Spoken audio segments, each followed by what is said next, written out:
नमस्कार, मैं हूं संजय शर्मा। आप देख रहे हैं 4PM न्यूज़ नेटवर्क। जंग को लेकर साहिर लुधियानवी ने बहुत ही अच्छी लाइन कही है। वो कहते हैं कि जंग तो खुद एक मसला है, वो किसी मसले का क्या हल देगी। मैं और आप आज इस नतीजे पर पहुंच ही नहीं सकते कि पाकिस्तान से जंग होनी चाहिए या नहीं होनी चाहिए। होनी चाहिए तो कब तक होनी चाहिए, और जंग रोकनी है तो कब और कैसे रोकनी है। ऐसे सवालों के सही जवाब सिर्फ सरकार तय कर सकती है। चूंकि जवाब कभी भी एक तरफा और सीधे नहीं होते, बहुत चीज़ें देखनी होती हैं। मतलब पाकिस्तान को तो नुकसान पहुंचा देंगे, मगर अपना क्या क्या नुकसान होगा। कहीं हमारी इकोनॉमी पर गलत असर तो नहीं पड़ेगा, कहीं दूसरे देश तो दुश्मन नहीं बन जाएंगे, वगैरह वगैरह। इसलिए मैंने और आपने सरकार चुनी है ताकि इस तरह के फैसले वो हमारे लिए हमसे बेहतर तरीके से ले सकें। मगर जब ऐसे फैसले या फैसले तक पहुंचने के तरीके गलत साबित हों, तो सवाल पूछना जनता का हक भी है और कर्तव्य भी। बीते 2 दिन पहले सीज फायर हो गया। जैसा मैंने पहले कहा, सरकार को सीज फायर करना चाहिए या नहीं, ये फैसला लेना सरकार का काम है। मगर सीज फायर से पहले जब लड़ाई हो रही थी, तब देश और दुनिया में क्या हो रहा था, उस पर बात होना जरूरी है। और सीज फायर किस तरीके से हुआ, अब ये भी चर्चा का विषय है। सरकार की मजाक हर जगह उड़ रही है। कुछ दिनों की जंग ने बताया कि हमारे देश की फौज किसी भी तरह के हमले से निपटने के लिए पूरे तरीके से तैयार है। चाहे पाकिस्तान में 100 किलोमीटर तक घुसकर आतंकवादी ठिकाने उड़ाना हो, या फिर अपनी सीमा में घुसे 400 से ज्यादा ड्रोन को मार गिराना हो। देश की सेना ने हर मोर्चे पर कमाल का काम किया। पुंछ, राजौरी जैसे कुछ इलाके जो बॉर्डर के बिल्कुल साथ लगे हैं, और इसी वजह से वहां नुकसान भी हुआ। इन कुछ इलाकों के अलावा पूरे देश में आम आदमी या तो चैन से सो रहा था, और अगर जग भी रहा था तो वो डर और चिंता से नहीं, बल्कि अपने फौज के पराक्रम को देखने के लिए जग रहा था। 100 में से 100 नंबर का रिपोर्ट कार्ड देश की सेना को दिया जाना चाहिए। मगर अफसोस, इतनी बराबर की तारीफ सरकार के लिए करना थोड़ा मुश्किल है। मैं बताता हूं कैसे। एक जमाना होता था जब हम अपनी तुलना पाकिस्तान के साथ करते थे। जैसे हमारे पास इतने जहाज हैं तो उनके पास कितने जहाज हैं, हमारी इकोनॉमी इतनी है तो उनकी कितनी है। लेकिन कारगिल युद्ध से आज तक के 25 सालों में हम पाकिस्तान से बहुत आगे निकल चुके हैं।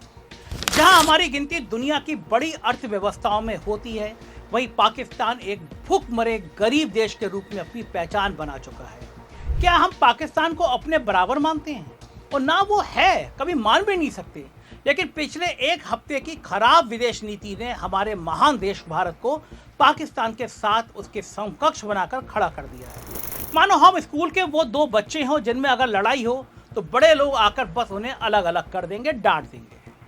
हमारी सेना ने जरूर पाकिस्तान के घुटने टिकवाए, लेकिन विदेश नीति ने हमें छोटा साबित कर दिया। एक एक करके देखते हैं। सबसे पहले IMF का पाकिस्तान को $2 मिलियन से ज्यादा का लोन देना। वैसे तो एक पुराने एग्रीमेंट के तहत IMF ने $7 बिलियन तक के लोन की लिमिट रखी हुई है, जिसमें से अलग अलग वक्त पर रिव्यू के आधार पर पैसा दिया जा सकता है। मगर ऐसे वक्त में जब पाकिस्तान समर्थित आतंकवादियों ने पहलगाम में पहले टूरिस्टों को मारा, और फिर पाकिस्तान खुले तौर पर भारत के साथ लड़ाई करने पर आमादा है। बल्कि जिस वक्त लड़ाई चल रही थी, उस दौरान IMF ने पाकिस्तान में ऐसा क्या अच्छा देख लिया कि उसको $1 बिलियन कैश और $1.3 बिलियन क्लाइमेट कंट्रोल के नाम पर दे दिए गए। भारत ने इस मीटिंग से एब्सटेन कर लिया, यानी हिस्सा नहीं लिया। विपक्ष ने सवाल उठाया कि केवल गैर हाजिर होने से क्या होता है, वोट करके आपने विरोध क्यों नहीं किया। जवाब में सरकार ने सफाई दी कि वोटिंग जैसा कुछ होता नहीं है। या तो आप एक मेंबर के तौर पर लोन अप्रूव कर सकते हैं या गैर हाजिर हो सकते हैं। अच्छी बात है, भारत ने एब्सटेन किया यानी गैर हाजिर रहा। लेकिन मेरा सवाल दूसरा है। हमारे देश और पाकिस्तान के अलावा भी तो 23 देश और थे, उनमें से किसी ने एब्सटेन नहीं किया। अगर 25 में से 13 देश मना कर देते तो भारत के खिलाफ जंग लड़ने के लिए पाकिस्तान के पास अचानक पैसा नहीं आता। लेकिन विश्व गुरु मोदी जी की सैकड़ों विदेश यात्राएं और लोगों से गले मिलना काम ही नहीं आया। हमारे विदेश मंत्री जयशंकर जो बयानों से सोशल मीडिया में छाए रहते हैं, वो किसी भी और देश को अपने साथ एब्सटेन क्यों नहीं करवा पाए। ये सवाल तो पूछना बनता है। अमेरिका और रूस के राष्ट्रपति को तो मोदी अपने पर्सनल दोस्त बताते हैं, फिर कहाँ गई दोस्ती। लेकिन दूसरी तरफ पाकिस्तान के साथ दोस्ती निभाने वालों को देखिए। तुर्की जैसे देश ने अपनी कट्टरवादी धार्मिक विचारधारा को इंसानियत के ऊपर रखा हुआ है, खुले तौर पर पाकिस्तान का समर्थन कर दिया। आपको जानकर हैरानी होगी कि जिस दिन पहलगाम में हमला हुआ, पाकिस्तान का प्रधानमंत्री तुर्की में था। जिस पर आतंकवादी पाकिस्तानी सेना की मदद से हमारे देश में कोहराम मचा रहे थे, उसी दिन पाकिस्तान और तुर्की रक्षा समझौते पर बात कर रहे थे। 7 तारीख को जब लड़ाई शुरू हुई, तब भी तुर्की के राष्ट्रपति रजब तैयब एर्दोगान ने पाकिस्तान के प्रधानमंत्री को फोन किया, अपनी मदद का भरोसा दिया, और फिर देखिए क्या हुआ। जिन 400 ड्रोन को भारत की फौज ने मार गिराया, जो ड्रोन हमारे देश के अलग अलग शहरों में बम बरसाने के लिए निकले थे, वो सब तुर्की सरकार के सोनागार आर्म ड्रोन सिस्टम में बने हुए थे। अब आप कहेंगे कि कोई देश पाकिस्तान को दोस्ती निभाना चाहे तो इसमें मोदी जी क्या करें। अगर आप ऐसा सोचते हैं, ऐसा कहते हैं, तो आप 2 तरीकों से गलत हैं। नंबर 1, दोस्ती दिखाने वाला ऐसा मुल्क अगर अब तक न्यूट्रल था और अब वो आपके साथ न होकर पाकिस्तान के साथ है, तो यह आपकी असफल विदेश नीति का नमूना है, जो उद्देश्य को आप अपनी तरफ नहीं कर पाए। नंबर 2, अगर वो देश किन्हीं कारणों से पाकिस्तान का पुराना दोस्त है, जैसे तुर्की है और अब भी बना हुआ है, तो भी आपकी विदेश नीति असफल है। या तो दुश्मन के दोस्त के साथ दुश्मन की तरह ही बर्ताव करना था, और दोस्त बनाना था तो बना कैसे नहीं। 2023 में जब तुर्की में भूकंप आया, हजारों लोग मर गए, तब भारत ने सबसे पहले न केवल राहत सामग्री भेजी, बल्कि वहां मदद के काम करने के लिए अपनी फौज भी भेजी। मैं ये नहीं कह रहा कि ऐसा नहीं करना चाहिए था, शायद यही विदेश नीति रही होगी कि ऐसा करके तुर्की को अपना बनाया जा सकता है, मगर नाकामी इस बात में है कि आस्तीन में पलते सांप को पहचान नहीं पाए। ऐसा नहीं है कि तुर्की ने अचानक सत्ता पलट गई हो। एर्दोगान ही पिछले 20 सालों से सत्ता में है, धीरे धीरे अपने देश को कट्टर इस्लाम की तरफ धकेल चुका है, लेकिन मोदी और जयशंकर इस आदमी को पहचानने में नाकाम रहे। इन लोगों ने न केवल मुश्किल वक्त में तुर्की की मदद करी, साथ ही तुर्की के इस्तांबुल जैसे शहर हिंदुस्तानी टूरिस्ट की लिस्ट में टॉप पर रहते हैं। जिस तरह भारत के लोग जितना पैसा टर्की घूमने में देकर आए हैं, शायद उससे कम पैसे में ही ड्रोन बनाकर तुर्की ने पाकिस्तान को दे दिए। मगर आप गिल्ट में मत आइए, आम जनता को ये पेचीदा बातें समझ में आती भी नहीं है, मगर सरकार बड़े बड़े डिप्लोमेट्स वगैरह तो इस बात की तनख्वाह पाते हैं कि वो विदेशी रिश्तों की हकीकत जान सकें। क्यों हमने आज तक तुर्की को रेड जोन में नहीं डाला, वहाँ टूरिज्म क्यों प्रमोट होने दिया, लेकिन उसकी इन्हें फुर्सत कहाँ है। मोदी जी ने देश से बाहर कदम रखा नहीं कि बस हमारी सरकार और गोदी मीडिया वाह वाह करने लगती है। आज मोदी ने अमेरिका के हजारों लोगों को भाषण दिया, कल मोदी से मिलने इंग्लैंड के लोग सड़कों पर आ गए। बस यही सब टीवी चैनल पे गोदी मीडिया में चलता रहता है। केवल टर्की ने ही खुले तौर पर पाकिस्तान का साथ नहीं दिया, चीन ने भी ऐसा ही किया। चीन के साथ हमारे रिश्ते हम सब जानते हैं। चीन को भी मोदी जी की तरह विश्व गुरु बनना है। चीन अपनी बढ़ती अर्थव्यवस्था के सामने भारत को एक चुनौती की तरह देखता है। जिस वजह से चीन उभरा है, वो ताकत हमारे पास भी है, वो है जनसंख्या, यानी बहुत सारे लोग। उन्हें नौकरी चाहिए और दूसरे देशों को सस्ता लेबर चाहिए, लेकिन इसका फायदा चीन ने उठाया। हम पिछले 10 सालों से दूसरे देश को कितनी फैक्ट्री लगवा पाए, कितने लोगों को नौकरी दिला पाए। क्या देश मैन्युफैक्चरिंग हब बन गया? नहीं, बिल्कुल नहीं। अगर बन गया होता तो अमेरिका और चीन की टैरिफ वार का सबसे बड़ा फायदा हमें होता। अगर वाकई मोदी सरकार के वादों के हिसाब से विदेशी कंपनियों के लिए देश में काम करना आसान हुआ होता, तो पिछले 10 सालों में चीन को मैन्युफैक्चरिंग में टक्कर दे रहे होते। मगर कैसे करते ये सब? उसके लिए वर्तमान में कुछ करना होता है। भूतकाल में पुष्पक विमान था, गणेश जी का सर सर्जरी से जुड़ा था। इस तरह की बातों से चीन के लेवल का इंफ्रास्ट्रक्चर, वैसी रेल प्रणाली तो नहीं बन सकती।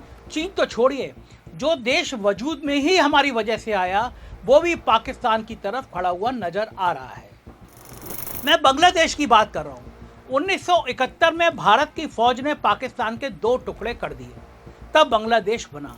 हमारे बच्चे जैसा है, क्योंकि सिर्फ उसका वजूद को ही नहीं बनाया, उसे खड़ा भी किया, इतने सालों से पाला पोसा भी। लेकिन भाजपा सरकार को अपनी सत्ता बचाए रखने के लिए बस हिंदू मुसलमान करना आता है। बांग्लादेशियों को भगाना था तो चुपचाप भगाते, लेकिन नहीं, उसके इश्तिहार बांट दिए ताकि वोट मिल जाए। इस बीच ये देख भी नहीं पाए कि बांग्लादेश पर भी कट्टर विचारधारा की हुकूमत आ गई। सोचिए, अमेरिका की CIA जैसी एजेंसी अफ्रीका के किसी भी देश में अपनी मर्जी और फायदे के लिए सरकार गिरा भी देती है और बना भी देती है, लेकिन यूक्रेन की वॉर रुकवाने की बात करने वाले मोदी और जयशंकर हमारे छोटे से पड़ोसी देश में सत्ता पलटने को रुकवा भी नहीं पाए, भाप भी नहीं पाए। वहां मंदिरों पर हमले शुरू हुए तो बस निंदा कर दी, बहुत सारी निंदा कर दी। उनके प्रधानमंत्री को पनाह दे दी, वो अभी भी भारत में है। लेकिन पिछले 1 साल में बांग्लादेश किस तरह से चीन के करीब जाता चला गया, उसे रोकने के लिए कुछ नहीं किया। एक अनुमान तो यहाँ तक है कि आज भारत पाकिस्तान की पूरी जंग अगर छिड़ जाए तो चीन के साथ बांग्लादेश भी भारत के खिलाफ ही खड़ा होगा। सोचिए, विदेश नीति की असफलता का इससे बड़ा क्या उदाहरण होगा। जिस देश को बनाया ही हमने, उसे भी अपने साथ नहीं रख पाए। मोदी और जयशंकर सिर्फ यहीं तक असफल नहीं है कि दुश्मन भी दोस्त नहीं बना पाए या दोस्त को दोस्त नहीं रख पाए। जिन्हें दोस्त माना वो खुद को हमारा बाप मानता है। मैं अमेरिका की बात कर रहा हूँ। 1947 से आज तक सत्ता चाहे कांग्रेस की रही हो या भाजपा की या फिर किसी और पार्टी का प्रधानमंत्री रहा, हमारे देश ने एक बात हमेशा बनाए रखी। हमारे अंदर इतनी हिम्मत है कि हम पाकिस्तान से अपनी आप बात कर सके, खुद कर सके। हमें किसी तीसरी पार्टी की जरूरत नहीं है। कश्मीर के मुद्दे को पाकिस्तान हमेशा से इंटरनेशनल मुद्दा बनाना चाहता है और हमारा देश हमेशा से कहता आया है कि वो वायलेटर मसला है।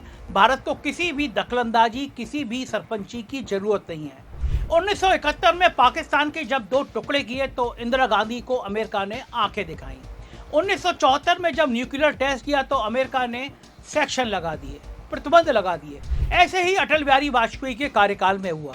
कारगिल को जीता भी, पोखरण में टेस्ट भी किया, अमेरिका के तमाम प्रतिबंध भी झेले, मगर ना इंदिरा झुकी और ना अटल बिहारी। सीना तान कर कहा कि हम किसी से नहीं डरते, किसी से लड़ने नहीं जाएंगे, लेकिन अपनी समस्या भी खुद ही सुलझाएंगे। पहली बार शर्म आ रही है ये सोचकर कि भारत पाकिस्तान के युद्ध विराम की सबसे पहली खबर अमेरिका का राष्ट्रपति ट्वीट करके दे रहा है और सिर्फ खबर ही नहीं दे रहा, क्रेडिट ले रहा है कि अमेरिका ने दोनों देशों को समझाया और लड़ाई रुकवाई। जैसे कोई जमींदार गांव के 2 गरीब किसानों की बात कर रहा हो। अगर वाकई मोदी ने अमेरिका को बिचौलिया बनाया तो आज़ादी से आज तक की कमाई सारी इज्जत लुटा दी, और अगर नहीं बनाया तो भी आज जो हालात चल रहे हैं वो बिल्कुल खराब डिप्लोमेसी का एक जीता जागता उदाहरण है। विदेश सचिव की प्रेस कॉन्फ्रेंस में कहा गया कि भारत ने पाकिस्तान से सीधी बात की। वहीं पाकिस्तान का प्रधानमंत्री अमेरिका को धन्यवाद दे रहा है कि बढ़िया फैसला कराया।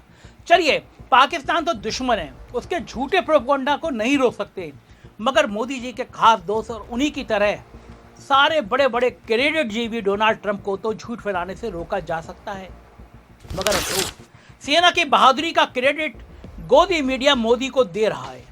आने वाले कुछ दिनों में फिर से यही होगा कि कैसे मोदी ने समझाया कि मिसाइल किस तरह से चलानी है, रडार से कैसे बचना है, मगर कोई गोदी मीडिया ये नहीं पूछेगा कि पिछले 11 सालों से धरती के कई चक्कर लगाकर मोदी जी ने विदेशों से क्या कमाया।